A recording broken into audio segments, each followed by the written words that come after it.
और चंद्रमा निस्तेज हो रहे हैं, तो कन्हैया तुम उठ जाओ। तो ये भगवान को जगाने का प्रयास माता यशोदा। फिर कन्हैया शायद इसीलिए ब्रजमंडल में आए हैं कि अगर कोई मुझे लोरी गा के सुलावे, प्रभाती गा के जगावे। तब प्रभाती भी दो प्रकार के होते हैं, एक भक्तों का और एक ज्ञानियों का। भक्त लोग कैसे कहते हैं, श्री वेंकटेश दैते तब सुप्रभातम। हे भगवान, दक्षिण भारत में तिरुपति बालाजी में सुप्रभात होता है, प्रतिदिन प्रातः 4 बजे ही सुप्रभात लगाया जाता है। श्री वेंकटेश दैते तब सुप्रभातम। और वहीं दक्षिण में शिव कांची इत्यादि में एक सुप्रभात होता है, कुर्वन्तु सर्वे मम सुप्रभातम। अब यह भाव अलग है।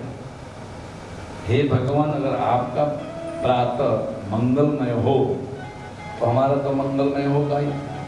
तो एक भक्तों का भाव है कि मम सुप्रभातम, मेरा प्रातःकाल मंगलमय हो। तो यहाँ एक भाव में आपका प्रातःकाल मंगलमय हो, एक भाव में मेरा प्रातःकाल मंगलमय हो। एक भक्त का भाव है कि आप मालिक हैं, हम सेवक हैं, तो मालिक का मंगल होगा तो सेवक का मंगल होगा ही। तो एक भाव में अहम ब्रह्मास्मि, मैं ही तो ब्रह्मा हूँ, तो मेरा मंगल हो। तो दोनों भाव चलते हैं, इसलिए ज्ञान भाव, ज्ञानियों का भाव, एक भक्तों का भाव, दोनों भाव उत्तम हैं। लेकिन भक्ति भाव में कन्हैया आपका प्रातःकाल मंगलमय हो, ऐसे मैया यशोदा उनको जगाती है। और कन्हैया भी जग जाते हैं माता के प्रभाती से। फिर धीरे धीरे इसी क्रम से बाल लीलाएं प्रारंभ होती। एक दिन वसुदेव जी के यहाँ गर्गाचार्य जी गए, तो गर्गाचार्य ने कहा कि अगर आप कभी गोकुल जाएं तो हमारे एक मित्र हैं, उनको बालक हुआ है, उनको भी आशीर्वाद दे दीजिएगा, वो भी अपना ही बालक समझकर। तो गर्गाचार्य जानते थे, अंतर्यामी थे, शायद इस बात को जानकारी नहीं थी वसुदेव जी को। तो गर्गाचार्य तो जानते थे भाई कन्हैया का कुल पुरोहित मैं हूँ। अब नंद बाबा के जो कुल पुरोहित थे शांडिल्य ऋषि थे। अब ये कुल पुरोहित का कर्तव्य होता है कि बालकों का संस्कार समय से संपन्न करा देना चाहिए। अगर यजमान भूल भी जाए, उनको बता दिया जाता है कि भाई संस्कार करना है, आप समय से संस्कार बालक तो वसुदेव का है, लेकिन इनका लालन पालन हो रहा है नंदगांव में। अब ये मेरा बालक है, मैं इनके कुल पुरोहित, मेरा कर्तव्य है इनका नाम। आदेश भी मिलना जरूरी है, तो उनको मिल गया वसुदेव से आदेश कि आप कभी जाए नंदगांव में तो हमारे के बालक को भी आशीर्वाद दे दीजिएगा। बस मौका मिलते ही वहां से चल पड़े गोकुल में। वहां गए, कन्हैया का उन्होंने दर्शन कराया। नंद बाबा ने आइए आइए बाबा, आप सभी साधु संतों के आशीर्वाद से हमारे घर में लाला हुआ है और आपकी बड़ी कृपा, लाइए लाला। और इनका नाम क्या रखा है? बाबा अभी तक नामकरण नहीं हुआ। क्यों नहीं हुआ? क्योंकि कंस के डर से। अगर नामकरण कर देंगे तो कंस ये सोचेगा कि ये अभी अभी इसका जन्म हुआ है, तो कंस के डर से हमने नहीं किया। तो गर्गाचार्य ने कहा कि बिल्कुल गलत, कोई भी संस्कार रोकना नहीं चाहिए। बालकों का कोई भी संस्कार हो समय से संपन्न करा देना चाहिए, रोकने से दोष लगता है। यज्ञोपवीत संस्कार, विवाह संस्कार, नामकरण संस्कार, कर्णवेद संस्कार, अन्नप्राशन संस्कार इत्यादि बहुत से संस्कार, 16 संस्कार है। वैसे गर्भ के अंदर जन्म के पहले 2-3 संस्कार होते हैं, उसके बाद बाकी सारे संस्कार होते हैं। लेकिन संस्कार को रोकना शास्त्र निषेध करता है। लेकिन आजकल पूर्वी उत्तर प्रदेश में ये ज़्यादा प्रचलित हो गया है हमारे यहाँ तो यज्ञों को भी संस्कार विवाह में होता है, ये एक गलत परंपरा है। यज्ञों को भी संस्कार बालकों का, ब्राह्मण बालकों का 12 वर्ष या 16 वर्ष के अंदर हो जाना चाहिए, तो नियम कहता है। परिस्थिति बस नहीं होता है तो उसका प्रायश्चित करके करा देना चाहिए, इसे शास्त्र के सम्मत है।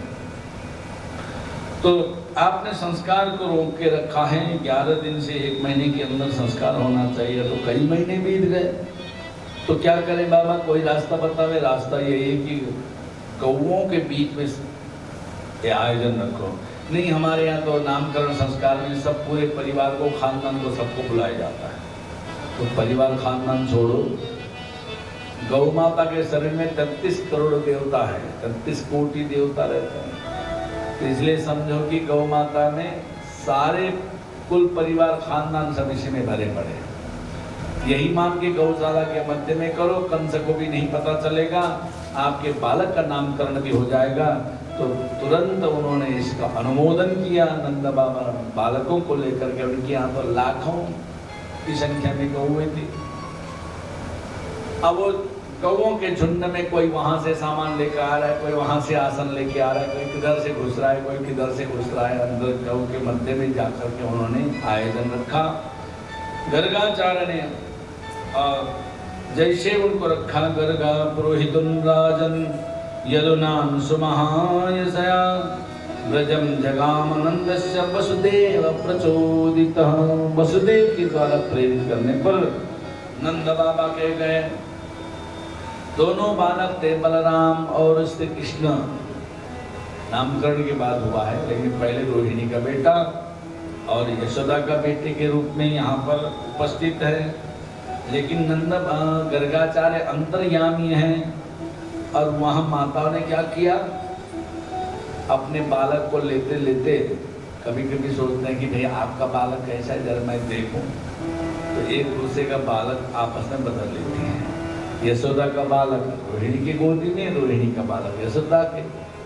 तो गर्गाचार्य तो अंतर्यामी थे, वो समझ गए, तो तुरंत बोल पड़े, अयम तो रोहिणी पुत्र, अयम ही रोहिणी पुत्र, ये तो रोहिणी का बेटा है। मतलब अब यहाँ ये तो रोहिणी, यह तो रोहिणी का बेटा, कहने का मतलब क्या है, यह आपका बेटा नहीं है, भले आपके गोदी में है, लेकिन बेटा है रोहिणी का।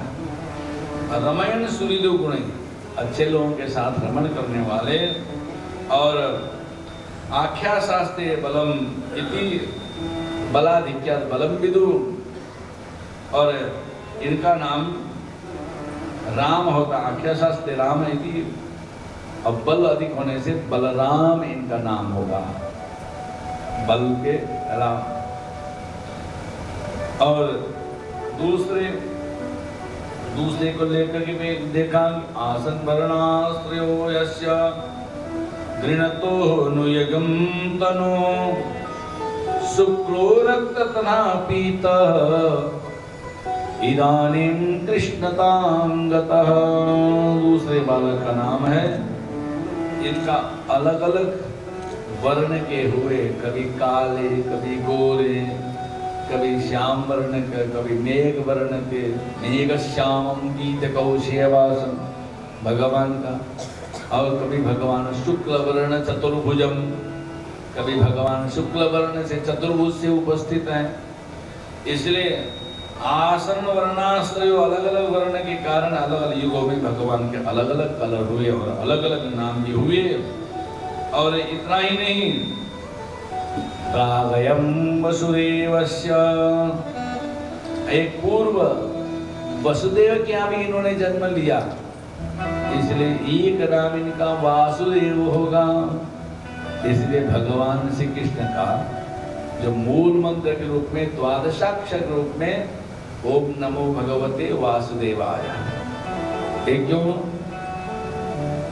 पिता के नाम से बच्चों का नाम जोड़ा जाता है, कुल परंपरा है, धारणा है, तो इसलिए इनका नाम वासुदेव है। और लेकिन जपने में ओम नमो भगवते वासुदेवाय का ही जपने का विधान है। यहाँ नंदलाला का या यशोदानंदन का हाँ बोलने का विधान है, हर जगह इनके नाम से भजन करिए, इनके नाम से कीर्तन करिए और इनका उच्चारण खूब करिए। लेकिन जहाँ मूल मंत्र जपना है तो मूल परंपरा को लिया गया है। तो मूल परंपरा क्या है? वसुदेव, इसलिए भगवान का नाम वासुदेव। अब यहाँ भगवान वासुदेव हैं और उनके पिता वसुदेव हैं। अगर इसको अंग्रेजी में लिखा जाए एक ही बनता है। अंग्रेजी में वसुदेव और वासुदेव का लिखावट एक ही है। तो उस भाषा में तो कौन बाप है कौन बेटा है समझना ही मुश्किल है। जिस भाषा में बाप बेटा का अच्छा परिचय बना रहे इसी भाषा का प्रयोग होना चाहिए। पूजा पाठ यज्ञ आदि में, धर्म कर्म में उसी का प्रयोग ज्यादा होता है। तो प्रागयम वासुदेव से, इसलिए वासुदेव इनका नाम है। और बहुनी संति नामानि रूपाणि चतुष्फुतस्य वै, और गुण कर्मानुरूपाणि तान्यहं वेदनो जना। इसलिए इनके एक नाम नहीं, बहुनी संति नामानि, बहुवचन, बहुत सारे इनके नाम हैं। पहली बात तो गोपाल सहस्त्र नाम कितना? 1000 नाम। विष्णु सहस्त्र नाम 1000 नाम। राम सहस्त्र नाम 1000 नाम। आजकल वेंकटेश सहस्त्र नाम भी 1000 हैं। और यहाँ भगवान का अलग अलग रूप है, सभी 1000 नाम, 1000 नाम। गोपाल सहस्त्र नाम, राम सहस्त्र नाम और विष्णु सहस्त्र नाम। और विष्णु सहस्त्र नाम में भी कितने अलग अलग हैं। इसलिए बहुनी संति नामानि, बहुत नाम है इनके। लेकिन वर्तमान में किमिभुवाच गौ शब्दम, इसमें इस समय इनका नाम कृष्ण रखा जाएगा। कर्षयति कृष्ण, सबको आकर्षित करने में बड़े माहिर होंगे ये सबको आकर्षित करेंगे। इसलिए इनका नाम कृष्ण होगा। इसलिए नामकरण संस्कार में भगवान का भूत भविष्य वर्तमान भी बताने लगे। इनके जन्म कुंडली में चंद्रमा उच्च के होकर लग्न में विराजमान है। लग्नेश चंद्रमा, क्योंकि ये बहुत सुंदर होंगे। जब लग्न में चंद्रमा होते हैं तो उनकी सुंदरता ज्यादा होती। देखिए भगवान के ऊपर भी कुंडली घटित होती है।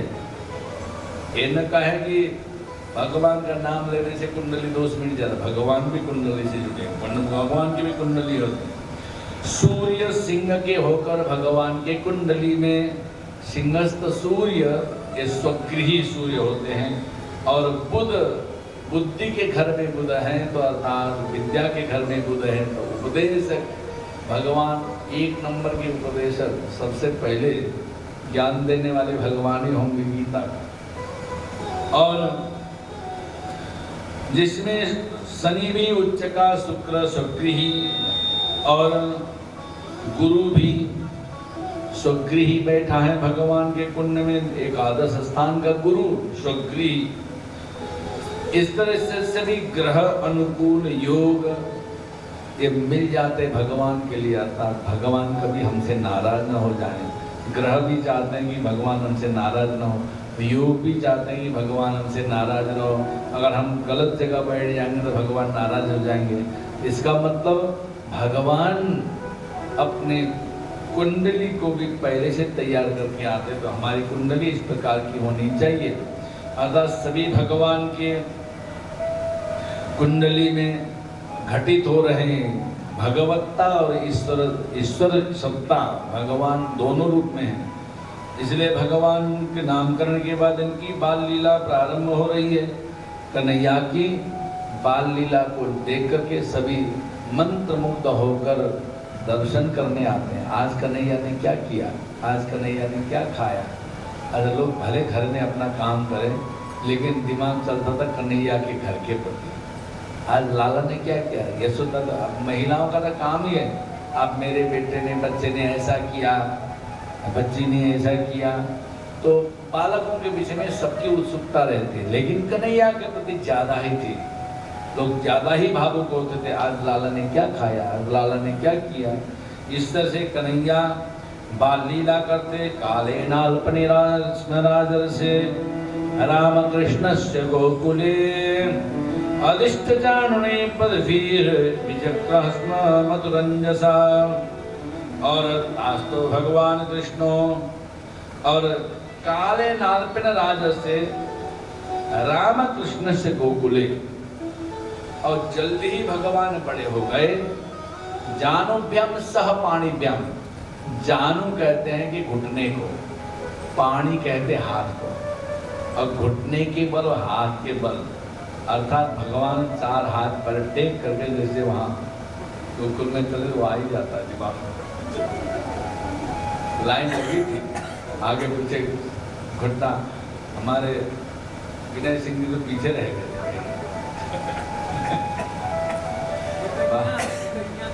हाँ हाँ, आप घुटने के बल नहीं चले, लगता है चले नहीं चल पाए, वंचित रह गए। बाकी लोग सब घुटने के बल अंदर प्रवेश किए हैं। तो वही जानोभ्यम का है, जानो मतलब घुटने के बल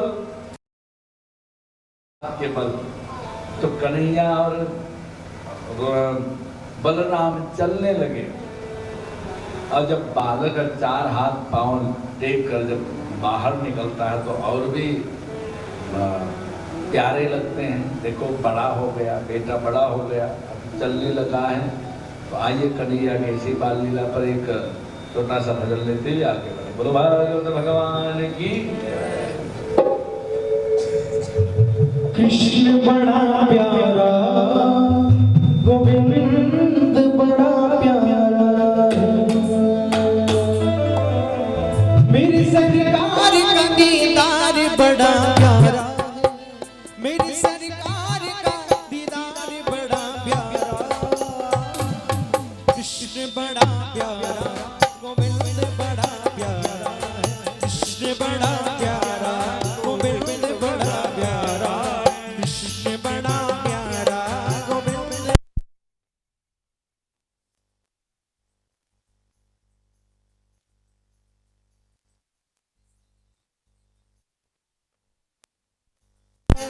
मेरी सरकार का दीदार बड़ा प्यारा, कृष्ण बड़ा।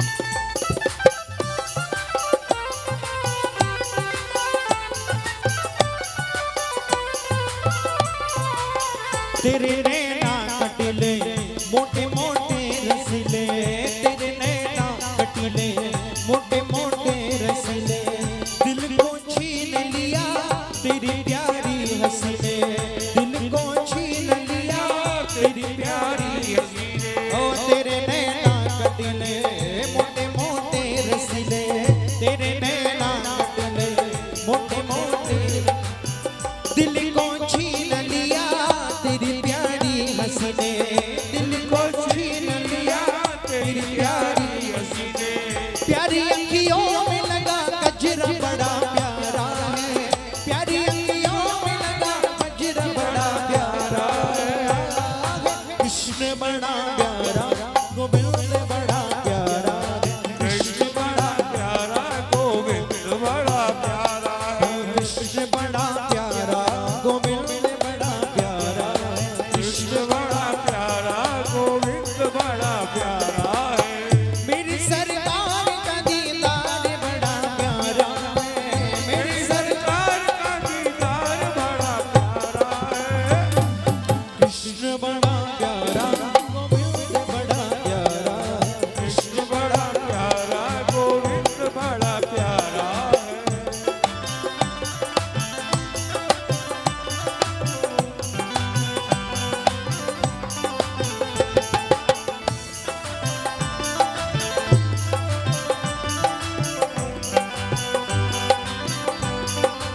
घायल ये किया, तेरी प्यारी अदा ने मुझे बेचैन किया, तेरी प्यारी अदा ने मुझे बेचैन किया, लड्डू ने लूट लिया जिगर घायल ये किया, लूट लिया तेरी प्यारी अदा ने मुझे बेचैन किया, तेरी प्यारी अदा ने मुझे बेचैन किया, मेरे सीने में तेरा दर्द बड़ा प्यारा है, मेरे सीने में तेरा दर्द बड़ा प्यारा है, कृष्ण बड़ा प्यारा गोविंद बड़ा प्यारा, कृष्ण बड़ा प्यारा गोविंद बड़ा प्यारा, कृष्ण बड़ा प्यारा गोविंद बड़ा प्यारा है, कृष्ण बड़ा प्यारा गोविंद बड़ा प्यारा है, मेरी सरकार का दीदार बड़ा प्यारा है, मेरी सरकार का दीदार बड़ा प्यारा है, मेरी सरकार का दीदार बड़ा प्यारा है, मेरी सरकार का दीदार बड़ा प्यारा है, कृष्ण बड़ा प्यारा गोविंद बड़ा प्यारा है, कृष्ण बड़ा प्यारा गोविंद बड़ा प्यारा है, कृष्ण बड़ा प्यारा गोविंद बड़ा प्यारा है, कृष्ण बड़ा प्यारा गोविंद बड़ा प्यारा है, कृष्ण बड़ा प्यारा गोविंद बड़ा प्यारा है, कृष्ण बड़ा प्यारा गोविंद बड़ा प्यारा है, कृष्ण बड़ा प्यारा गोविंद बड़ा प्यारा है, कृष्ण बड़ा प्यारा गोविंद बड़ा प्यारा। भगवान की जय हो। कन्हैया की बाल लीला अब बड़ी रोचक लीला है और कन्हैया सबको आनंद देते हैं। आनंदो नंदनो नंद, जो आनंद प्रदान करें वही नंद है, वही नंद नंदन है अर्थात नंदीति अर्थात इसमें जो आनंद प्रदान करने वाले देवते हैं उसी को नंदन नंद नंदन कहते हैं। ऐसे कन्हैया सबको आनंद देते हैं और सभी दर्शन का आनंद लेते कन्हैया के बाल लीला का आनंद लेती हैं। तो मैया ने देखा कि चार जानुभ्यम सह पाणिभ्यम जब चलने लगे तो जब बच्चों के पैर में जब घुंघरू बांध दिया जाता है तो चलते चलते बड़ा आनंददायक शब्द होता है। बच्चे चलते हैं तो अधिकतर माताएं पहना देती हैं, ब्रजमंडल में तो ज़्यादा ही होता है। वैसे कन्हैया पहनते थे तो सबको पहना दिया जाता है। तो जब लाला की पैजनियों की आवाज़ आती है तो सभी मंत्रमुग्ध हो जाते हैं। लाला की पैजनियाँ बाजे रे हाय, लाला की पैजनियाँ बाजे रे, रुम झुम झनन झनन, लाल की पैजनियाँ बाजे रे।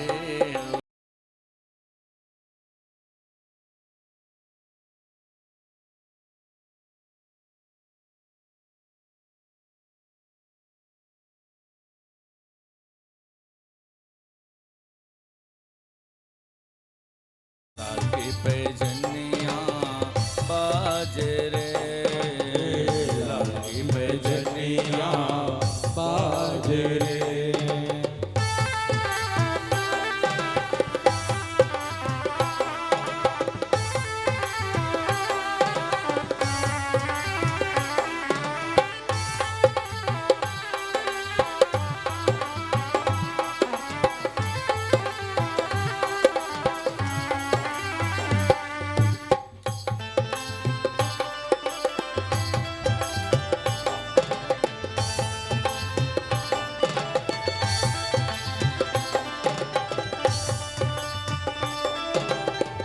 झंगुलिया तन पर सोहे सिर टोपी लटकनिया, पीत झंगुलिया सर पर सोहे टोपी लटकनिया। माता यशोदा चलन सिखावे उंगली पकड़ दो जनिया, माता यशोदा चलन सिखावे उंगली पकड़ दो जनिया। लाल की पैजनिया बाजे रे, लाल की पैजनिया बाजे रे। रम झम झनन झनन, लाल को अलगो रम झम जनन जनन अलगो जा बाजे रे लाल की पैजनिया बाजे रे।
जग उधर विराजे ताही नचावे ग्वालिनिया। तीन लोक जग उधर विराजे ताही नचावे ग्वालिनिया। सूरदास प्रभु देख विवश भय तीन लोक को धनिया। सूरदास प्रभु देख विवश भय तीन लोक को धनिया। लाल की पैजनिया बाजे रे हो, लाल की पैजनिया बाजे रे। रम झम जनन जनन लाल को अलगो जा बाजे रे। रम झम झम जनन जनन बाजे रे लाल की पैजनिया बाजे रे। लाल की पैजनिया बाजे रे। लाल की पैजनिया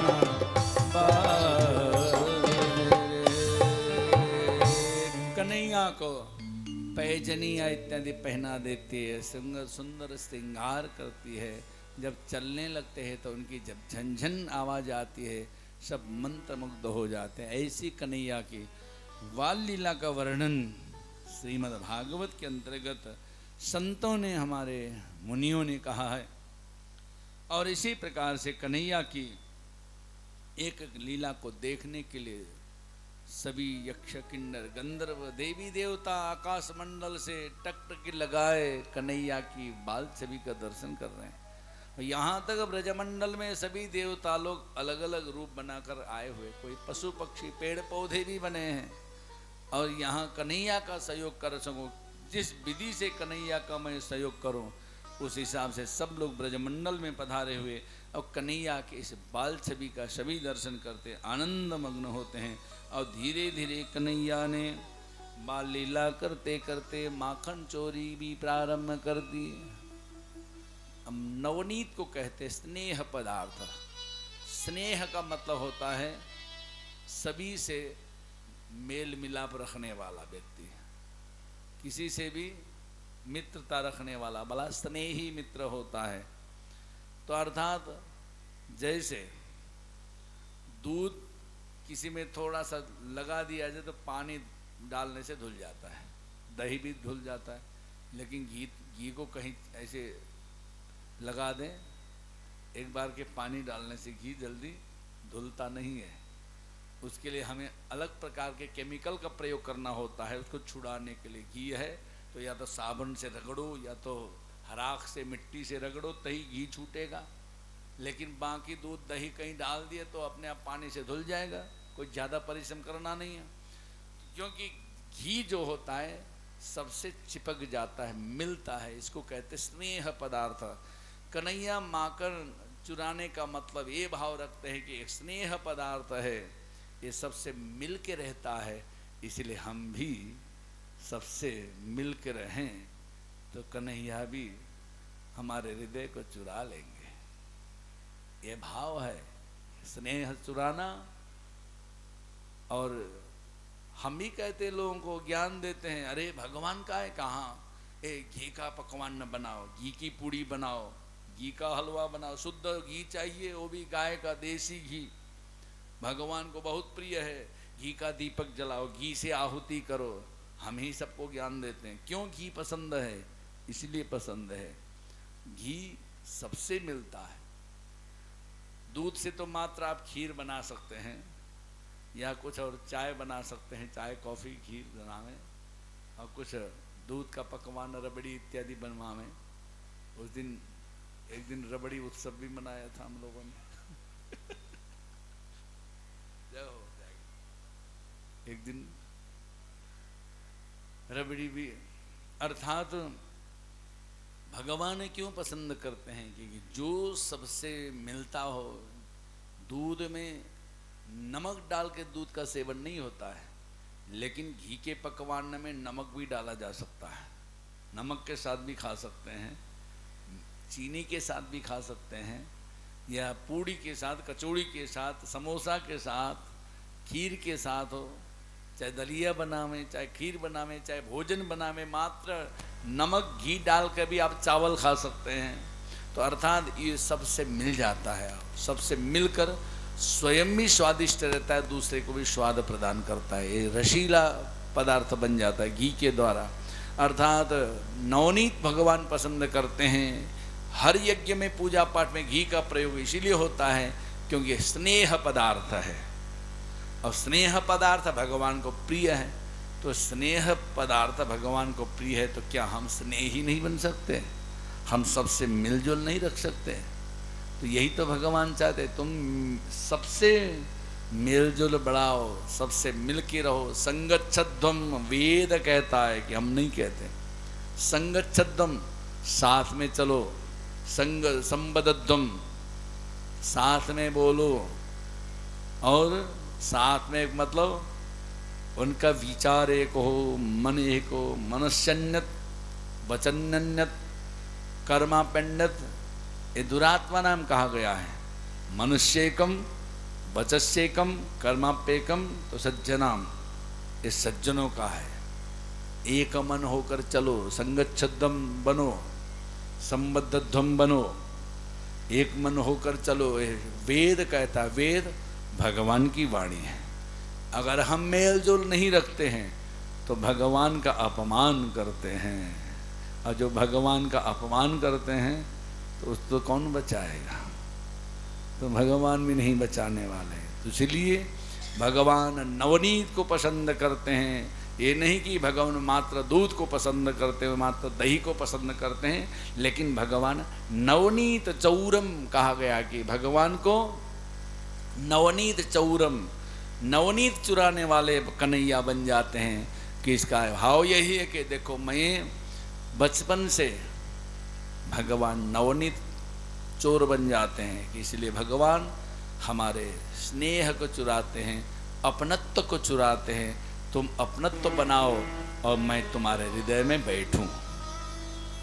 और जिस घर में स्नेह पदार्थ होता है, इस घर में भगवान जाते हैं। जिस घर में एक आपस में स्नेह होता है, मित्रता होती है, सबसे मेल जो रखते हैं, उसके पास, उसके घर में भगवान जाते हैं। इसका मतलब आप भी अपने घर में स्नेह बना के रखो, तो शायद आपके भी घर में भगवान पधारेंगे कन्हैया बनकर, बाल लीला करने।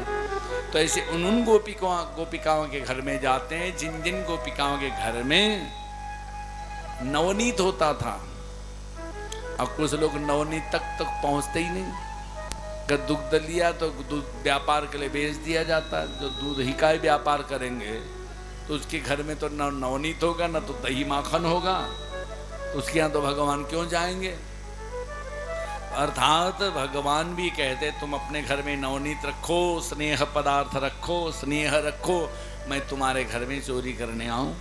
और जब भगवान जिसके घर में जाएंगे, उस घर में किसी प्रकार की अशांति हो या किसी प्रकार का वैमनस्यता हो, ये भगवान भी उस घर में इस प्रकार का भाव नहीं रखते, इसलिए भगवान स्नेह चुराते हैं, माखन चुराते हैं, इसलिए नवनीत चौरम।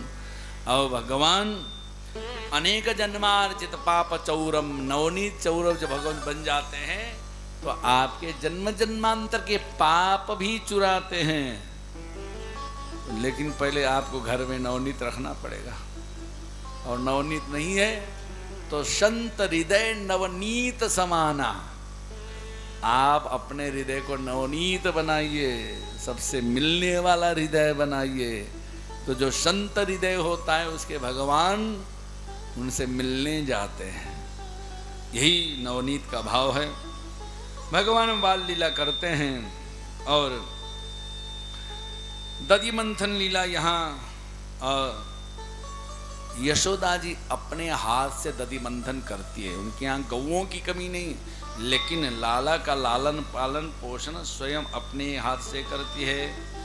और दधि मंथन लीला करते समय एक दिन कन्हैया ने दही का, माखन का, जो उस समय मिट्टी के बर्तन में रखे जाते थे, अगर आपको भोजन करना है, ये पत्रावल्याम तो भोजयेत, भागवत में भी लिखा है, भोजन किस में करें?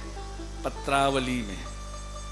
और या मिट्टी के पात्र में रखे हुए भोजन, मिट्टी के कुल्हड़ में, मिट्टी के थाली में भी लोग भोजन करते थे। मिट्टी की थाली भी बनती है, लेकिन आजकल मिट्टी की थाली संभाल नहीं पाते, इसके लिए उसकी जगह पर हो गया पत्तल।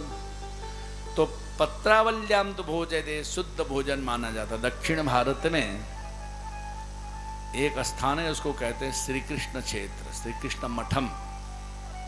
हम बहुत तब वाराणसी में पढ़ रहे थे, तो वहाँ एक संस्कृत सम्मेलन रखा गया था, 5 दिन का संस्कृत सम्मेलन थे। उसमें लगभग 3000 के लगभग संस्कृत छात्र थे, छात्र छात्राएं। लेकिन सबके लिए ये नियम था कि किसी को संस्कृत छोड़कर हिंदी अन्य अपनी प्रांतीय भाषा, क्षेत्रीय भाषा में बात नहीं करनी है। तो हम भी वहाँ गए थे, तो छात्र बन के बनारस से, तो अलग अलग गणों में रखा गया। हमारे साथ जो था, एक हिमाचल का, एक उड़ीसा का, एक कर्नाटक का, एक केरल का, एक गुजरात का, एक उत्तर प्रदेश का, ऐसे ले करके रखा गया था। तो जो बोले वे तो संस्कृत बोलें। अब एक दूसरे की भाषा तो जानते नहीं थे, हम न तो तमिल जाने न तो कन्नड़ जाने। अब इसीलिए जो है, जो आपस में बोले भी तो संस्कृत बोलें। तो एक क्षेत्र के लोग एक जगह नहीं रखे गए थे।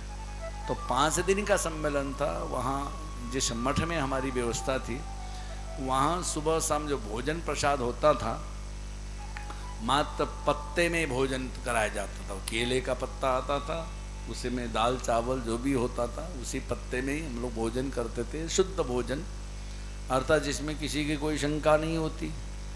तो अर्थात यहाँ भी दधि मंथन करती थी। उसमें मिट्टी के पात्र में दधि रखे जाते, प्राकृतिक पात्र में हमारे प्राकृतिक शक्ति का संचार होता है शरीर में। और जो केमिकल जो पात्र है, आजकल प्लास्टिक का पात्र में भोजन चलने लगा है। तो अगर आपको शरीर में केमिकल का भंडार बनाना है तो केमिकल पात्र का प्रयोग करें। उसमें नाना प्रकार के पात्र है, चीनी मिट्टी है, प्लास्टिक के पात्र हैं, प्लास्टिक के प्लेट हैं। आजकल तो इटालियन प्लेट अलग हो गए, चाइनीज प्लेट भी हैं, विदेशी प्लेट भी हैं, पता नहीं कहाँ कहाँ से। ये सारे चीज़ें प्राकृतिक नहीं है। अगर आप अपने अंदर केमिकल पावर बढ़ाना है तो केमिकल पात्र का प्रयोग करें। यहाँ तक ये कुकर का भोजन भी हानिकारक ही है। और जिसके अंदर गैस भरा रहता है, गैस जाने की जगह तो है नहीं। अब इसी प्रकार से पहले के ज़माने में मिट्टी के पात्र में प्रयोग किया जाता था। अब यशोदा के यहाँ कोई कमी तो थी नहीं। जो 1 लाख गाय के दान कर सकता है, क्या बर्तन नहीं खरीद सकता है वो? लेकिन उनके यहाँ मिट्टी के पात्र में दही जमाया जाता था और मिट्टी के पात्र में ही मंथन भी किया जाता था। कन्हैया ने उसी समय मैया दही मंथन कर रही थी, इधर दूध उफनने की आवाज़ आई, वो दूध बचाने चली गई। कन्हैया को आया गुस्सा, वो उसी लोड़ा पड़ा हुआ था और उसे बड़े जोर से मारा। सारा दही माखन बिखर गया। और मैया यशोदा को देखा तो कन्हैया को मन में लगा, देखो मैया को पूत प्यारो नहीं दूध प्यारो है, दूध बचाने के लिए अपने बेटे को छोड़ के भाग जाती है, कन्हैया को छोड़ के भाग गई। अर्थात जो भी भगवान को त्याग करके सांसारिक वस्तुओं को बचाने जाएगा तो कहीं न कहीं हानि, हमें नुकसान तो उठाना ही पड़ेगा। तो इस तरह से कन्हैया लीला करते थे। और एक दिन अड़ोसी पड़ोसी में भी कन्हैया जाने लगे। तो धीरे धीरे 4 हाथ पांव से चल रहे थे और धीरे धीरे कन्हैया बड़े हो गई और भगवान 4 हाथ पांव से चलते चलते भी बहुत सी लीलाएं की। उसी समय में भगवान की एक लीला हुई, माखन चोरी की लीला। तो वत्सान मुंचान क्वचित समय, कभी भी बछड़ों को खोल देता। अच्छा, 4 हाथ पांव से चलते चलते भी भगवान कुछ न कुछ लीला करते, रस्सी को खोल देते बछड़ों को असमय में। और क्वचित समय क्रोश संजात हासा, कोई गुस्सा से देखे तो कन्हैया ऐसे मुस्कुरा देते, सारा गुस्सा ठंडा पड़ जाता है। और गोपिकाएं डांटने की जगह पर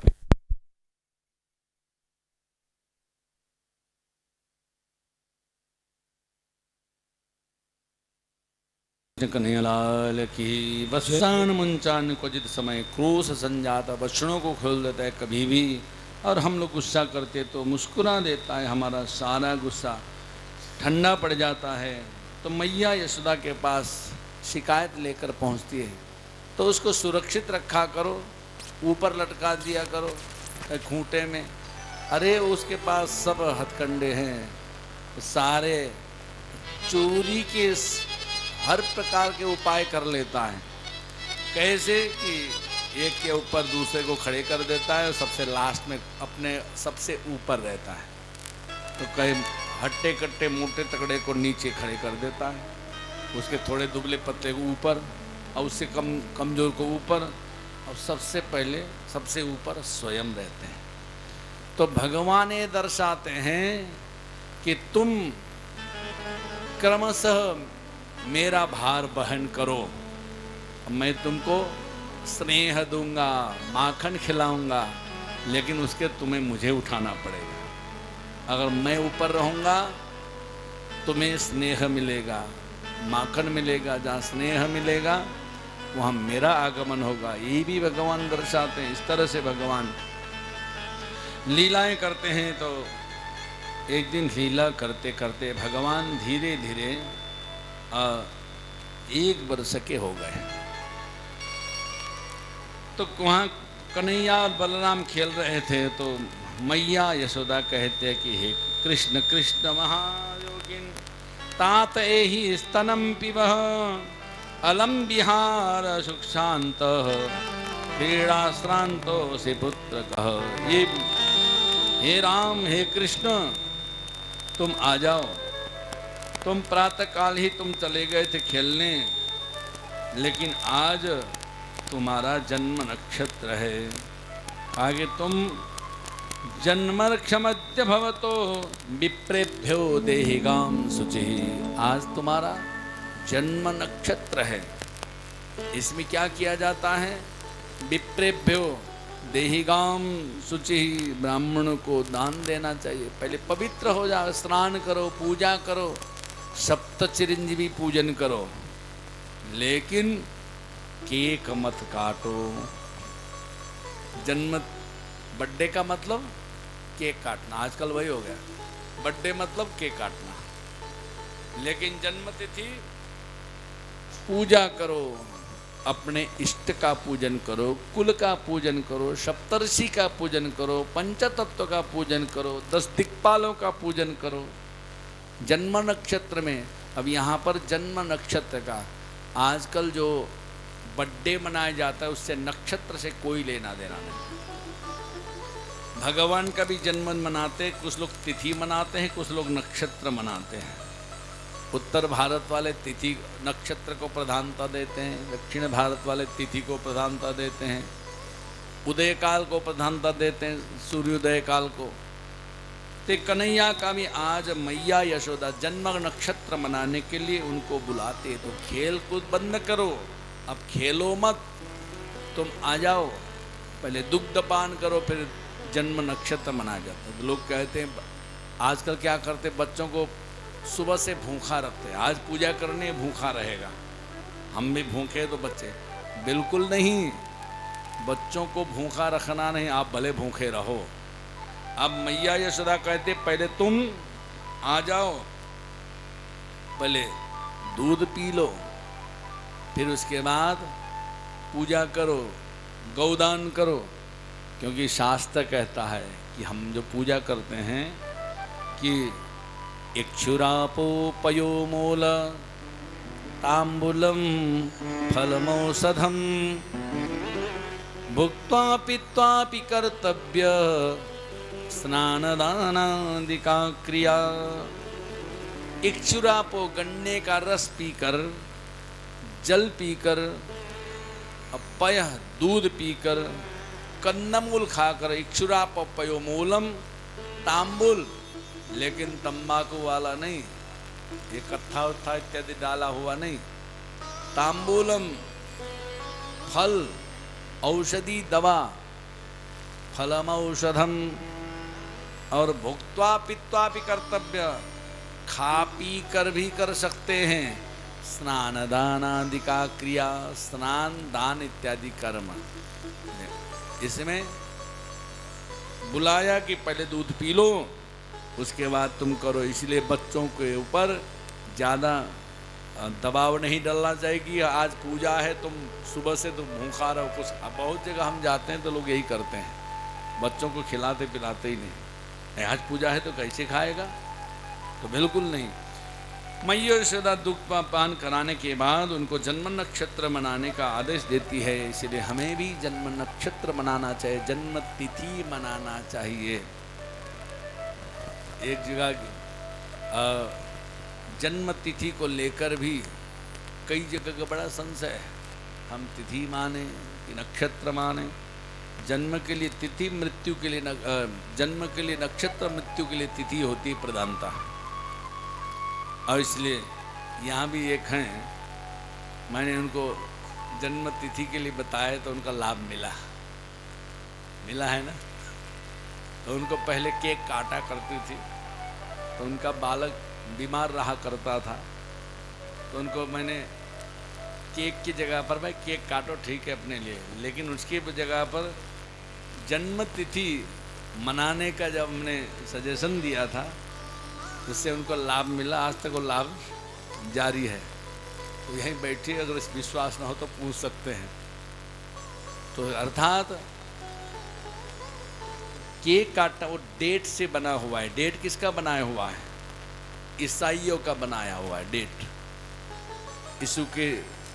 ईसा के फीता से हम अपना नाप के देखते हैं ना, तो हम ये जन्म तिथि इस सृष्टि से प्रारंभ हुआ है, इसे किसी ने बनाया नहीं, न तो तिथि बनाया न तो नक्षत्र बनाया, सृष्टि के क्रम में सब आ गए हैं।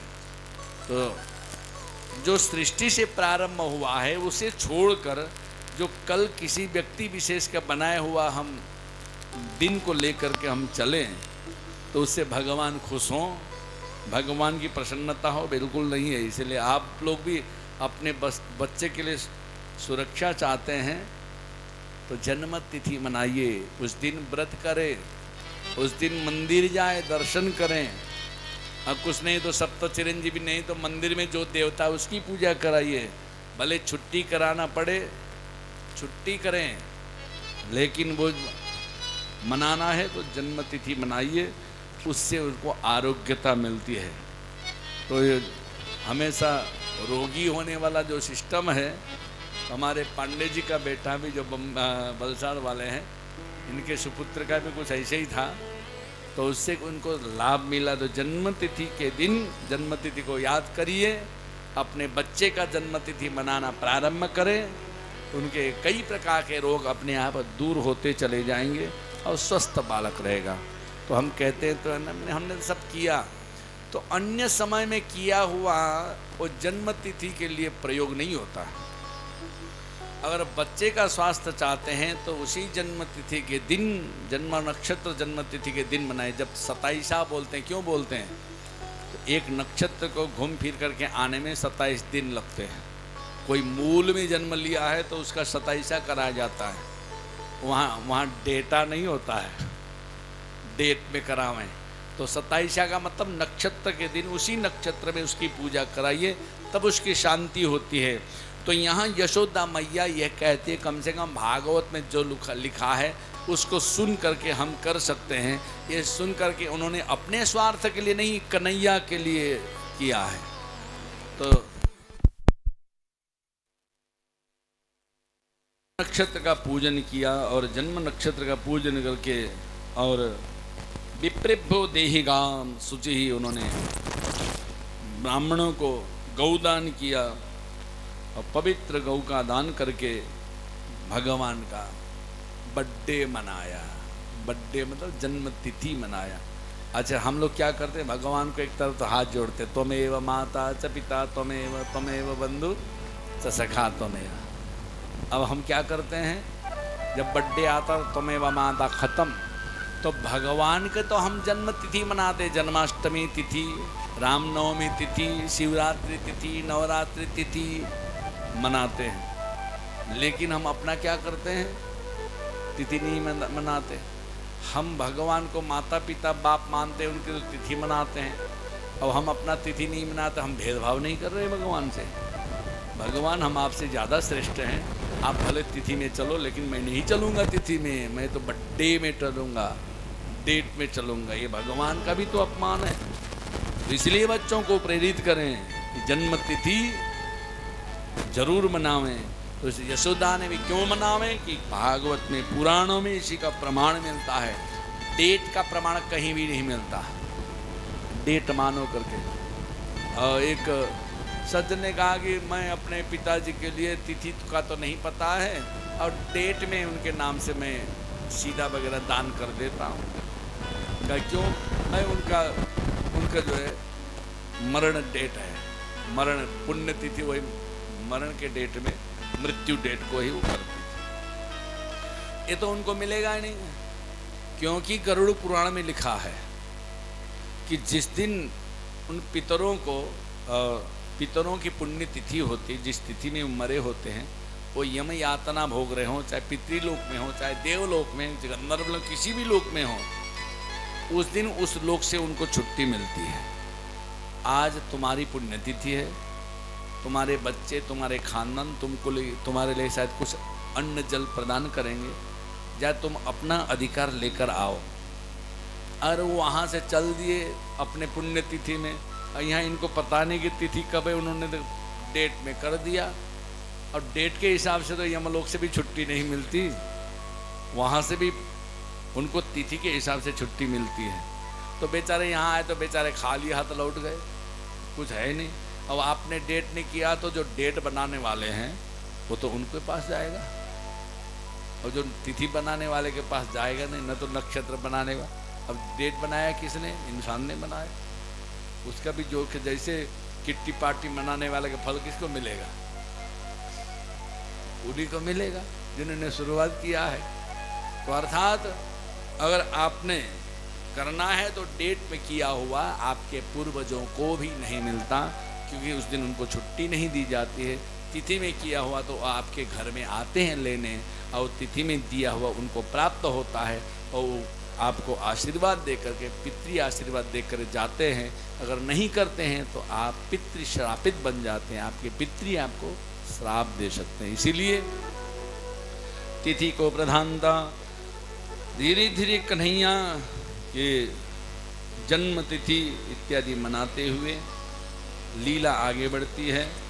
और उसी समय में एक दिन कन्हैया दधी माखन चोरी की लीला कर रहे थे। मैया यशोदा दधी मंथन कर रहे थे, कन्हैया बार बार हाथ पकड़ रहे थे। कभी ये मांग रहे हैं, कभी वो मांग रहे हैं, कभी चंदा मामा मांग रहे हैं, कभी माखन मांग रहे हैं। तो मैया झल्ला कर, अच्छा कन्हैया ये सब लीला क्यों करते हैं? इसलिए करते मैया इसके बदले में कुछ बड़ा करे, तो बड़ा क्या था कि मैं ज़्यादा परेशान करूँगा तो मैया मुझे बांध देगी, उखल उखल लीला करनी थी। कन्हैया को तुरंत मैया ने विचार किया कि बहुत परेशान कर रहा है तो हमको कुछ करने नहीं देगा। तो रस्सी लेकर उखल में बांधने का प्रयास करने लगी, 2 अंगुल कम पड़े। फिर घर में जितनी भी रस्सी थी सब ला करके जोड़ती गई, फिर भी 2 अंगुल कम पड़े। जीव और ईश्वर के बीच में ये मैं और प्रकृति, मैं और माया एक ही भगवान से जोड़ने नहीं देती। मैं बंद घमंड, अब माया, ये मैं और मेरेपन के चक्कर में भगवान से हम दूर हो जाते हैं। तो कन्हैया ये दर्शाते हैं कि माँ अगर आप मैं मेरेपन का भाव छोड़ दो तो ही मैं पकड़ में आ सकता हूँ। जिसके जीवन में घमंड है और माया है तो भगवान दूर हो जाते हैं। आज कन्हैया ने यही दर्शाया। फिर अंतिम जा कर के मैया ने सोचा कि मैं थक गई, मैं हार गई, मैं इसको नहीं बांध पाऊंगी। जब ये भाव मन में जागृत हुआ, अब कोई भगवान के भरोसे जब व्यक्ति होता है तो ही भगवान बंध जाते हैं। हम अपने में भरोसा करते हैं, भगवान दूर हैं। हम भगवान पे भरोसा करें तो भगवान आपकी रस्सी से भी बंध जाएंगे। आज मैया की रस्सी से भगवान स्वयं बंधन में आ जाते हैं। फिर धीरे धीरे कन्हैया उखल को लेकर के आगे बढ़ते हैं। यमलार्जुन नाम के वृक्ष थे, उनके बीच में जाकर के कन्हैया घुस गए और झटके से उसको खींचा और दोनों विशाल वृक्ष धराशायी हो गए। उसमें 2 दिव्य पुरुष प्रकट होते हैं। उन्होंने स्तुति की भगवान की।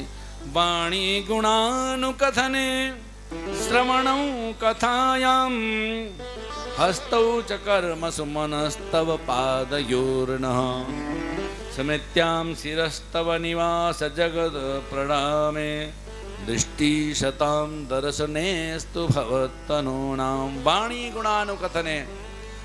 तब यमलार्जुन से निकले हुए 2 दिव्य पुरुषों ने कहा कि हे प्रभु, अगर हमारी वाणी आपके कथन में लगी रहे, जब भी मैं बोलूं आपका ही गुणगान करूं, चिंतन करूं, हमारे हर शब्दों में आपका नाम हो। वाणी गुणानुकथने श्रवणों कथायाम। अगर आपने हमें कान दिए हैं ना, तो कान दुनिया के बकवास सुनने के लिए नहीं, ये भगवान की कथा सुनने के लिए दिए। कान का सदुपयोग कथा में है जो आप लोग कर रहे हैं, इसीलिए आप लोग सभी बड़े सौभाग्यशाली हैं। कर्णों और श्रवणों कथायाम हस्तौ स कर्मसु मनस्तव पादयोर्न। आपके जो हस्त कमल है भगवान के चरण की सेवा के लिए है, इसलिए पूजा करिए, पूजा में बैठिए, भगवान की सेवा करिए। श्रवणों कथा नाम। और स्मृत्याप का जो सिर है भगवान के चरण में झुकाने के लिए है, बाल गोपाल के लिए झुकाने के लिए, मंदिर में झुकने के लिए आपका सिर है। तो प्रभु आपसे यही हम चाहते हैं, हमारे जो शरीर तत्त अंगों के द्वारा आपका ही गुणगान चिंतन नमन स्मरण हो, यही हम चाहते हैं। यमलार्जुन का भगवान कल्याण करते हैं। अर्थात वृक्ष बनकर खड़े थे नारद के श्राप से। ये कुबेर के 2 बिगड़ैल बेटे थे। कभी कभी धनवानों के बेटे भी बिगड़ जाते हैं यमलार्जुन की तरह। अब उनको जब श्राप मिला तो जाओ तुम वृक्ष की तरह नंग धंग खड़े हो तो नंग धरंग वृक्ष बन जाओ। संत के अपमान के कारण उनको वृक्ष बनना पड़ा और उन्होंने क्षमा याचना की। चलो तुमने क्षमा याचना की है तो भगवान तुम्हारी रक्षा भी करेंगे, भगवान तुम्हारा कल्याण करेंगे। आज वही समय आया, भगवान ने उनका कल्याण किया। इसके बाद कथा आती है, एक फल विक्रयण पर कृपा करते हैं भगवान। फल बेचने के लिए आते, कोई फल खरीदता नहीं, सब घर में काम धाम में लगे थे। कन्हैया ने देखा कि देखो एक माता जी परेशान होकर के परिश्रम कर रही, इनको परिश्रम का फल मिलना चाहिए। कोई भले कोई फल न खरीदे, लेकिन मैं तो दीनानाथ हूँ, ऐसे दीनों के लिए कल्याण नहीं करूँगा तो मेरा नाम सार्थक कैसे होगा। इसलिए दीन दुखियों के कल्याण के कारण ही मेरा नाम दीनानाथ है। तो आज मैं दीनानाथ नाम सार्थक करूँगा। फल विक्रेणी से कहा कि मुझे फल चाहिए, फल क्या भाव दोगी। तो कन्हैया को देख करके वो फल का भाव भूल गई। मैं कितने रुपए किलो बेचती थी, अब मैं क्या करूँ, कुछ बोल नहीं पाई।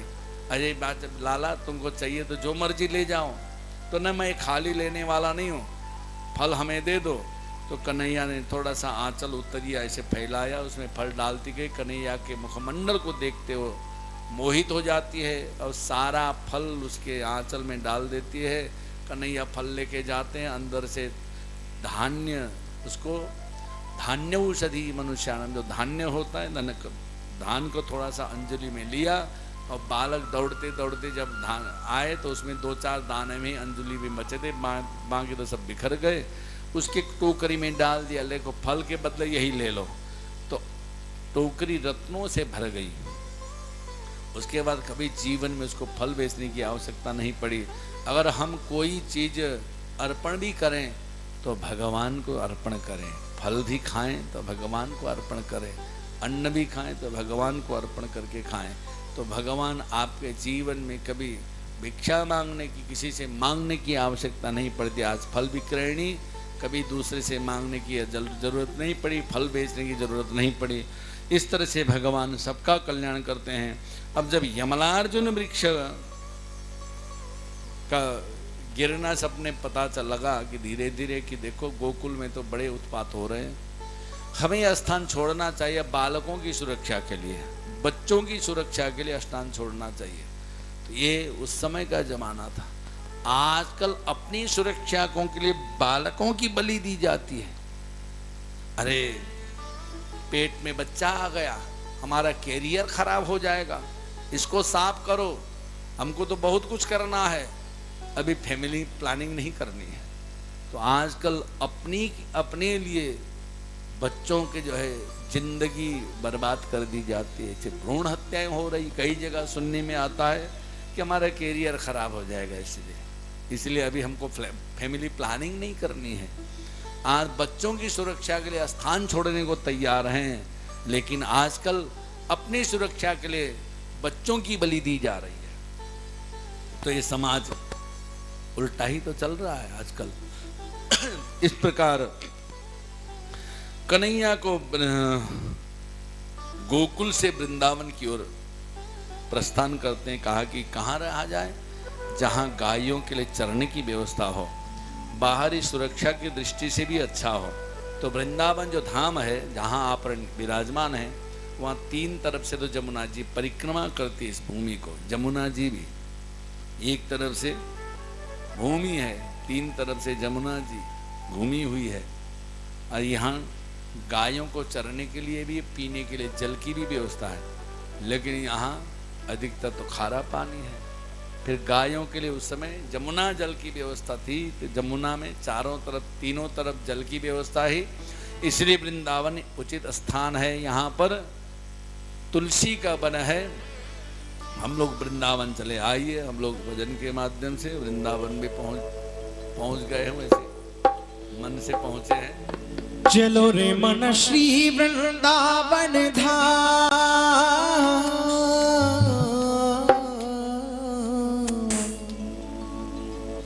चलो रे मना, चलो रे मन श्री वृंदावन धाम, रटेंगे वहाँ राधे राधे राधे राधे राधे राधे राधे राधे राधे नाम, मिलेंगे कुंज बिहारी ओढ़ के कांवर गाली, मिलेंगे कुंज बिहारी ओढ़ के कांवर गाली। चलो रे मन श्री वृंदावन धाम,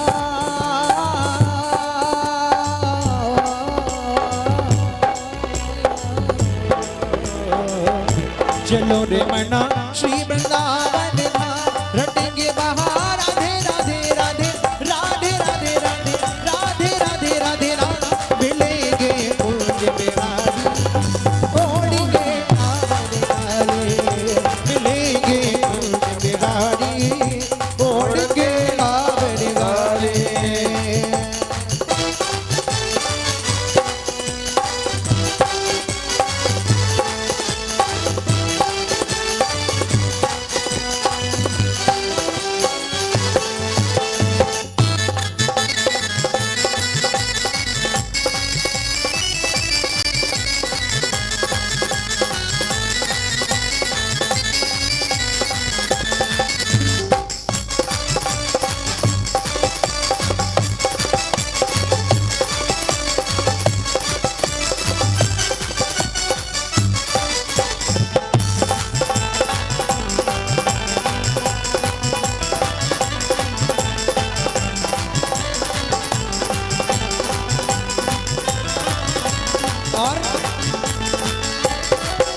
होत हम श्री यमुना जी जाएंगे, प्रातः होत हम श्री यमुना जी प्रातः होत हम श्री यमुना जी जाएंगे, प्रातः होत हम श्री यमुना जी जाएंगे, करे स्नान हम जीवन सफल बनाएंगे, करे स्नान हम जीवन सफल बनाएंगे। तेरे पूर्ण हो, तेरे पूर्ण हो, तेरे पूर्ण हो सबका, और तेरे पूर्ण हो सबका, रटेंगे वहाँ राधे राधे राधे राधे राधे राधे राधे राधे राधे राधे राधे राधे राम मिलेंगे कुंज बिहारी, ओढ़े कांवर कारी, मिलेंगे कुंज बिहारी, ओढ़े कांवर कारी।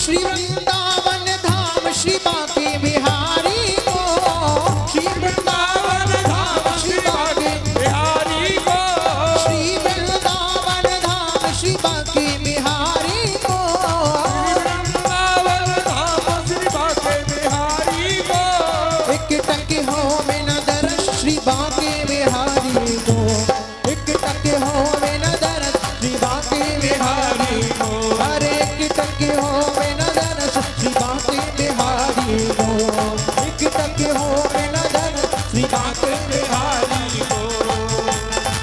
तू रट ले, तू रट ले, तू रट ले आठों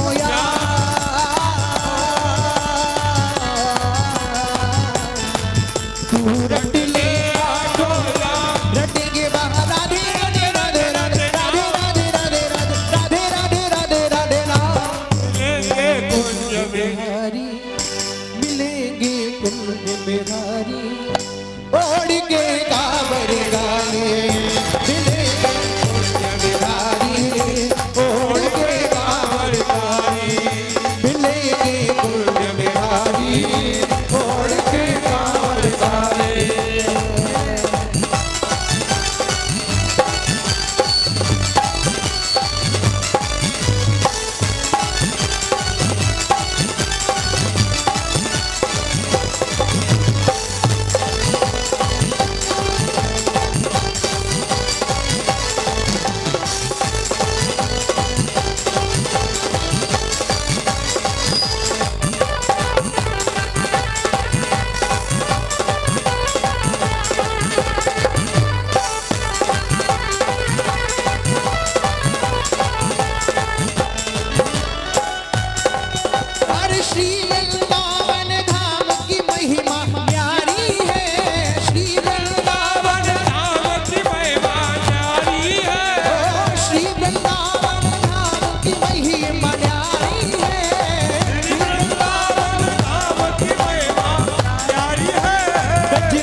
श्री वृंदावन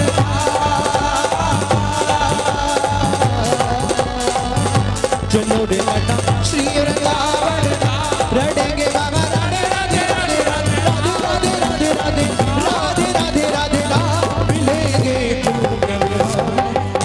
ओढ़ेंगे गावरी मिलेंगे गोविंद बिहारी ओढ़ेंगे गावरी मिलेंगे गोविंद बिहारी ओढ़ेंगे गावरी मिलेंगे गोविंद बिहारी ओढ़ेंगे गावरी मिलेंगे गोविंद बिहारी ओढ़ेंगे कावरी का भागवत भगवान की जय हो कन्हैया गोकुल छोड़कर वृंदावन आए और ये वृंदा अर्थात तुलसी का वन था। वृंदा ने जहाँ पर तपस्या की थी, तपोभूमि भगवान को बहुत पसंद है। जो घर, जो स्थान, जो वन, जिस क्षेत्र में तपस्या होती है वही क्षेत्र भगवान पसंद करते हैं। इसलिए भगवान ये वृंदा की तपोभूमि में आकर भगवान विराजमान होते हैं। और जब धीरे धीरे कन्हैया बड़े हुए, उन्होंने इच्छा जाहिर की, बाबा मैं गौचारण लीला करूँगा। कहा कि तुम बच्चा भी छोटे हो, पहले बछड़ा चारण करो, फिर बाद में गौचारण करना। गोपाष्टमी में गौ का पूजन कर कन्हैया गौचारण लीला प्रारंभ करते हैं। और उसी लीला के अंदर सबसे पहले वत्सासुर का वध किया, फिर वकासुर का वध किया। कंस के द्वारा भेजे हुए जो भी राक्षसगण थे उनका संहार करते अगासुर का वध किया। उसके बाद ब्रह्मा जी के द्वारा वत्सहरण की लीला होती है। बाल एक जगह कलेवा करने बैठे थे, ब्रह्मा जी सभी लीलाएं देख रहे थे। जो कलेवा के समय में अजगर के शरीर से निकले हुए थे, न तो स्नान करना है, सब बैठ करके भोजन कर रहे हैं। ब्रह्मा जी को बड़ा अटपटा सा लगा, ये ईश्वर नहीं हो सकते, ब्रह्मा तो विधि विधान के ज्ञाता है, ये कैसे बालक है, कैसे ईश्वर है। न तो स्वयं को शुद्धता पवित्रता, और जमीन में बैठ गए एक दूसरे का जूठा खा रहे हैं, खिला रहे हैं। अब ये तो ईश्वर नहीं हो सकते। उन्होंने तुरंत परीक्षा लेना चाहा। ग्वाल बाल पहले बछड़ों को छिपाया। कन्हैया को शंका हुई कोई कुछ गड़बड़ कर रहा है, तब जब कन्हैया बछड़े देखने गए, ग्वाल बालों को भी छिपा लिया। 1 साल तक बंद करके रखा। दोबारा ब्रह्मा जी गए तो ग्वाल बाल सब के सब वही हैं। अब इधर जो गुफा के अंदर बंद करके रखा है, योग माया में सुला दिया है उनको, बेहोशी का इंजेक्शन देकर वो सोए पड़े हैं। ब्रह्मा सोच रहे हैं कि कौन असली है कौन नकली है, तो ये सब असली है, मैं नकली तो मैं ही रह गया। तो नकली रोग क्या होता है, भगवान के ऊपर भी दोषारोपण करते हैं। ये भगवान ने क्यों किया, ये भगवान ने ऐसा क्यों किया, भगवान ऐसा कैसे कर सकते हैं, वही नकली होते हैं। भगवान की लीलाओं में, भगवान के कार्य में जो विश्वास करते हैं वो नकली नहीं हो सकते हैं। तो ब्रह्मा जी को लगा कि न तो ग्वाल बाल नकली हैं, न तो भगवान नकली हैं, अगर नकली कोई है तो मैं ही हूँ। जाकर के क्षमा याचना करते, प्रभु मैं आपको नहीं समझ पाया, नवमिड्यते प्रभु से तडिदम मराया, मैं आपको नमस्कार करता हूँ, ये मैं छोटा बालक समझ के मुझे आप क्षमा कर दें। तो जैसे छोटा बालक अपने माँ के उदर में रहते हुए माँ को लात हाथ पैर मारता है, तो उसी तरह से मैंने भी आपका अपमान किया, मुझे क्षमा करें। ब्रह्म भगवान ने कहा कि मेरा नहीं, आपने इन ग्वाल बालों का अपमान किया, भक्तों का अपमान किया, इसलिए मैं आपको क्षमा, भगवान ने नहीं कहा कि मैं क्षमा करता हूँ। ब्रह्मा जी ने उसके लीला के बाद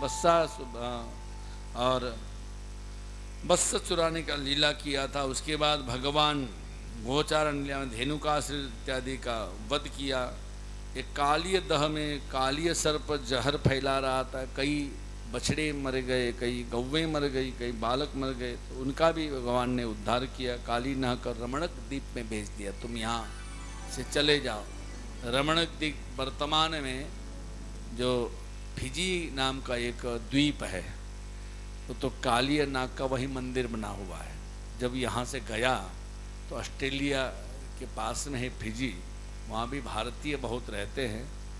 फिजी में जाकर कालीय नाग आज भी रहता है, वहाँ उसका मंदिर बना हुआ है, वहाँ का तीर्थ स्थल जैसा ही है। तो वहीं कालिय नाग रमणक द्वीप इसको कहा गया, वहीं जाकर के आज भी निवास करता है। कन्हैया ने जमुना जी को सिद्ध किया, जल को शुद्ध किया और दावानल से भगवान ने अग्नि को शुद्ध किया। भगवान अग्नि पान करते, जंगल में आग लगी थी, त्राही त्राही मची। भगवान ने कहा तुम बंद हो जाओ, आंख बंद करो। फिर भगवान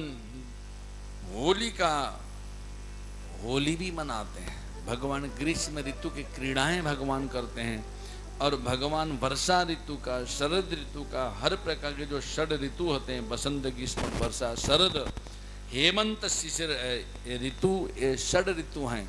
कौन से ऋतु में कौन सा खेल खेलना चाहिए, कौन से ऋतु में क्या करना चाहिए, भगवान ने सभी भली भांति अपनाया। तो इसलिए इसको कहते हैं ऋतुकाल। ऋतुकाल का कार्य बड़ा उत्तम कार्य होता है। भगवान ने हर ऋतु में अपना कार्य किया। और इसी क्रम में एक दिन कन्हैया ने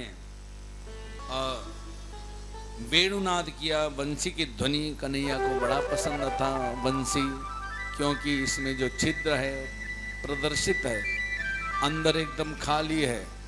जो व्यक्ति अपने सारे दोषों को बाहर करे और छिद्र भगवान को प्रस्तुत करे, ऐसा व्यक्ति भगवान को अधर से लगाने का मन होता है। अर्थात वंशी का मतलब होता है वंश। बांस अगर काटने के बाद भी बांस समाप्त नहीं होता है, उसमें जड़ से और अन्य फैलते चले जाते हैं। इसको कहते हैं वंश। जो समाप्त न हो उसी को तो कहते हैं वंश। तो इसलिए बांस का नाम है वंशी, अर्थात वंश से उत्पन्न जो उसी को बांस कहते हैं। तो अर्थात वंशी वाले बांस को भगवान ले करके अधरों से बजाते हैं, क्योंकि वंशी के अंदर कोई भी यंत्र प्रणाली नहीं है, कोई भी तंत्र प्रणाली नहीं है, सिर्फ अंदर एकदम खुला है और छिद्र है। तो भगवान कहते मोहि कपट छल छिद्र न भाव। अगर तुम्हारे अंदर छिद्र है तो प्रस्तुत करो, बाहर करो, छिद्र को ढको मत। हम लोग छिद्र को छिपाते हैं, गलती को हम छिपाते हैं। अगर जो गलती को न छिपावें वही भगवान को प्रिय है, उसको भगवान ओंठ से लगाते हैं। इसलिए वंश की ध्वनि करते हैं, मोर पंख इत्यादि धारण करते कन्हैया, और कन्हैया चीर हरण करते हैं। गोपिकाओं ने विचार बनाया कि हम कन्हैया का व्रत करें, और कात्यायनी देवी का एक शक्तिपीठ है वृंदावन में, कात्यायनी महामाया महायोगी नदीश्वरी नंदगोप सुतम देवी पतिम में कुरते नमः। और नंदगोप सुत है हमारे पति हों, इस तरह से गोपिकाएं व्रत करती है। लेकिन जमुना में स्नान करते समय नग्न होकर स्नान कर रही थी। कन्हैया को अच्छा नहीं लगा, नग्न अवस्था में घर में हो चाहे बाहर कहीं भी स्नान नहीं करना चाहिए, दोष है। जल का भी दोष है, अपमान है, धरती का अपमान है, पंचदेव का अपमान है, जिनके व्रत कर रहे हैं उनका अपमान है। कन्हैया ने उचित नहीं, उनको सुधारने के लिए स्वयं गए, वस्त्र चुरा करके पेड़ में चढ़ गए, कदम्ब के वृक्ष में बैठ के बंसी बजाने लगे। आज हम कदम्ब के वृक्ष के पास भी गए थे, अर्थात कालीदह के पास भी गए थे। जो प्रसंग जो आज दर्शन किए हम लोगों ने सुबह, वही प्रसंग चल रहा है। तो उसी कालीदह के बगल में कदम्ब का वृक्ष भी है। तो वहीं भगवान ने वस्त्र रखा, चीर हरण लीला की, अर्थात ईश्वर और जीव के बीच में कोई पर्दा नहीं होना चाहिए। भगवान ईश्वर जीव के पर्दा को चोरी करते हैं, अर्थात भगवान और हमारे अंदर कोई भी भेदभाव नहीं रहना चाहिए। हम ही ईश्वर है, नर ही नारायण हैं। तो भगवान भेदभाव को दूर करते हैं, अर्थात चीर का मतलब पट। इस तरह से भगवान चीर हरण लीला के साथ साथ यहाँ पर प्रसंग आता है। एक दिन बड़े बड़े पकवान बनाए जा रहे थे घर में। कन्हैया ने पूछा कि भाई किसका है, किसके लिए? कथ्यताम में पिता कोयम, और संभ्रमों में उपागम, किम फलम कस्य चोद्देश्य केन वा साध्यते म। का जो यज्ञ किया जा रहा है ये किसके लिए किया जा रहा है? उन्होंने कहा कि पर्जन्य भगवान इंद्र, देवराज इंद्र हमें वर्षा करते हैं, और ये इन्हीं के कारण ही तेवी वर्षंति भूतानाम प्रीणनम जीवनम पय। उन्हीं के वर्षने से प्राणी मात्र को पोषण होता है। इसलिए देवराज ने बिल्कुल नहीं, हमने सुना तो कर्मणा जायते जंतु, कर्म से मनुष्य सुख दुख पाता है, फल पाता है। इसलिए गलत है। हम इंद्र का पूजन नहीं, हम गिरिराज जी का पूजन करेंगे। इसलिए आज हम लोग ब्रह्म मुहूर्त में गिरिराज जी का भी परिक्रमा करके आए हैं। तो ये प्रसंग उसी यात्रा के साथ साथ प्रसंग भी चल रहा है। तो बहुत गिरिराज जी का विस्तार नहीं करेंगे, बहुत ज़्यादा विस्तरित भी नहीं है। तो संक्षिप्त गिरिराज जी का ध्यान करते हुए आज का कथा का हम यहाँ विराम करेंगे। गिरिराज जी का पूजन के लिए भगवान ने सबको लिया, गिरिराज जी के पास गए। 7 कोस के जो गिरिराज जी हैं उनका पूजन किया, मानसी गंगा में स्नान किया। मुखारबिंद से प्रारंभ करते हैं स्नान करके, और वहाँ से गिरिराज जी का पूजन करते हुए भगवान भी स्वयं परिक्रमा करते हैं। और कुछ लोग दूर से, कुछ लोग जल से, कुछ लोग दंडवती परिक्रमा करते हैं। अलग अलग विधान है, कुछ लोग गाड़ी से, घोड़े से, पैदल, सब हर प्रकार का परिक्रमा होता है, लेकिन फल उसका अलग है। जो भी है परिक्रमा करनी चाहिए। किसी में बांधने में से कुछ चल नहीं सकते, कुछ का घुटना काम नहीं करता, कि पैर में छाले पड़ जाते हैं, जीवन भर कभी पैदल चले नहीं, और गिरिराज में चलने लग जाए तो छाले पड़ जाएंगे, तो ये भी ठीक नहीं है। जो आपको सुविधाजनक लगे उस हिसाब से आप परिक्रमा करें। तो गिरिराज जी का पूजन, गिरिराज जी का यहाँ बहुत विस्तार करने की आवश्यकता भी नहीं। 56 भोग, गिरिराज जी का पूजन, वो यात्रा में हम लोगों ने दर्शन भी कर लिया और परिक्रमा भी कर लिया। तो आइए गिरिराज जी का ध्यान करते हुए, पूजन करते हुए आज की कथा का यहीं पे विराम करते हैं। कल रुक्मिणी विवाह का प्रसंग होगा और चीरहरण रासलीला का प्रसंग होगा। तो कल हम लोग निधिवन का भी दर्शन करने वाले हैं। प्रसंगवश दर्शन भी होगा और कथा भी होगी। आप सबका साथ मिलेगा तो इसी प्रकार से कथा चलती रहेगी। आइए गिरिराज जी के भोग लग के साथ साथ हम लोग विराम लेंगे। आइए गिरिराज जी का भजन। गिरिराज की जय हो। राधे राधे बोल के सब राधे राधे बोल के देंगे परिक्रमा डोल के। अर्पण करके तन मन धन, अर्पण करके तन मन धन, चलो चले सब गोवर्धन। अर्पण करके तन मन धन, चलो चले सब गोवर्धन।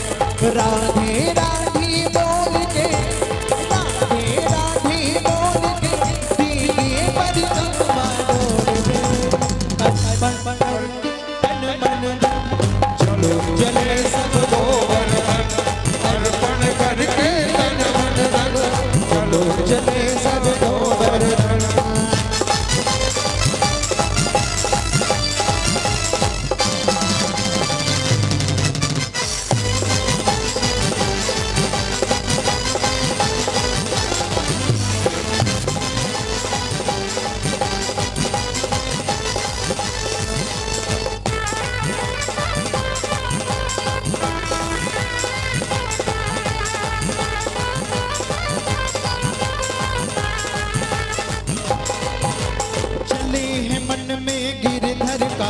ध्यान मिला पूछरी का लोटा स्थान। चले हैं गिर मन में, अरे चले हैं मन में गिरधर का कर ध्यान। मिला पूछरी का लोटा स्थान। वो जतिपुरा में आएंगे जड़ दूध मन हरसाएंगे। वो जतिपुरा में आएंगे जड़ दूध मन हरसाएंगे। भक्ति भावों को तोल के देंगे परिक्रमा डोल के। अर्पण करके तन मन धन, चलो चले सब गोवर्धन। अर्पण करके तन मन धन, चलो चले सब गोवर्धन।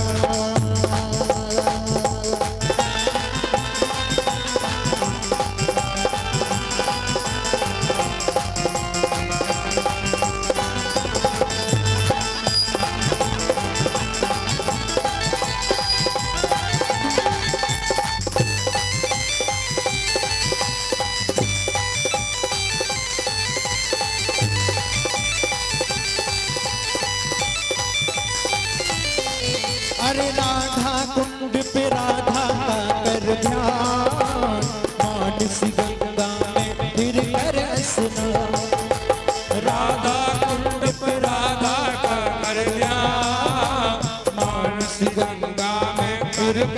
रसना पावन होगी जब आत्मा मिल जाएंगे परमात्मा, पावन होगी जब आत्मा मिल जाएंगे परमात्मा।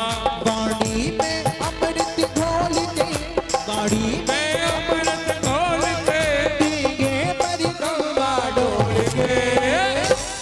ओ श्री गोवर्धन महाराज महाराज तेरे माथे मुकुट विराज रहो, श्री गोवर्धन महाराज महाराज तेरे माथे मुकुट विराज रहो, तेरे माथे मुकुट विराज रहो, तेरे माथे मुकुट विराज रहो, तेरे माथे मुकुट विराज रहो, तेरे माथे मुकुट विराज रहो। श्री गोवर्धन श्री गोवर्धन श्री गोवर्धन महाराज महाराज तेरे माथे मुकुट विराज रहो, श्री गोवर्धन महाराज महाराज तेरे माथे मुकुट विराज रहो।